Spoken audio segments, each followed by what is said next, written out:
When Bud and Michele opted out of a honeymoon cruise to take a more meaningful trip, they stumbled onto a way to make a difference in the lives of thousands of children around the world.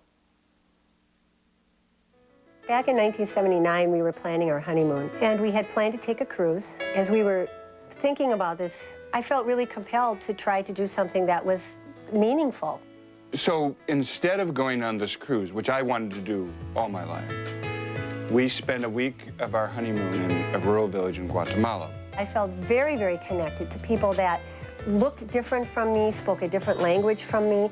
It transformed our life. After the local newspaper wrote a story about Bud and Michele's unusual honeymoon, people began contacting them, asking how they could do the same. We knew there was a need in rural communities around the world. And now we were learning people wanted to do this. In 1990, Bud and Michele started Global Volunteers to provide people with an opportunity to make a difference in the lives of children around the world. 1, 2, or 3 weeks at a time.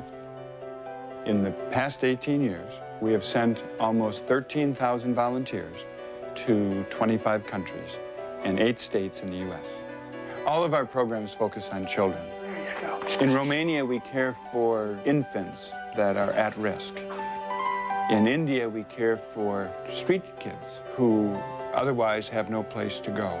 In Ghana, we teach in the classroom. There's also great need in the United States, and we work in 8 states in the U.S. Everyone has a skill that we can put to use.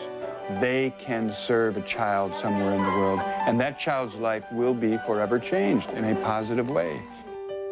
Mike Fimley and his 14-year-old daughter, Lauren, have taken 2 trips with Global Volunteers, the first to Ecuador and most recently teaching English in Vietnam. As a dad, what can I give to her?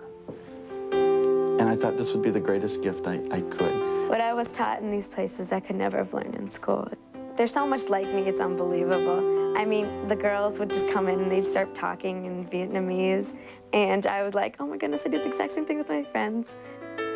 Not only is this dad grateful to be able to spend time with his daughter, he also gets to see the world through her eyes. When we returned from Quito, Ecuador, she said, "Dad, why is it that we have so much and want more? And these people have nothing and don't seem to want anything," is a wisdom beyond her years. Both Bud and Michele believe that they have found a way to make a difference, connecting people who want to help to those who need it the most. It has to be done one person at a time, person to person. And that's what this opportunity creates. And if enough people do this, we will change the planet. We will change the face of the planet. Coming up, it is the crisis that is affecting tens of millions of children, and it brought Nelson Mandela out of retirement. More with Nelson Mandela in a moment.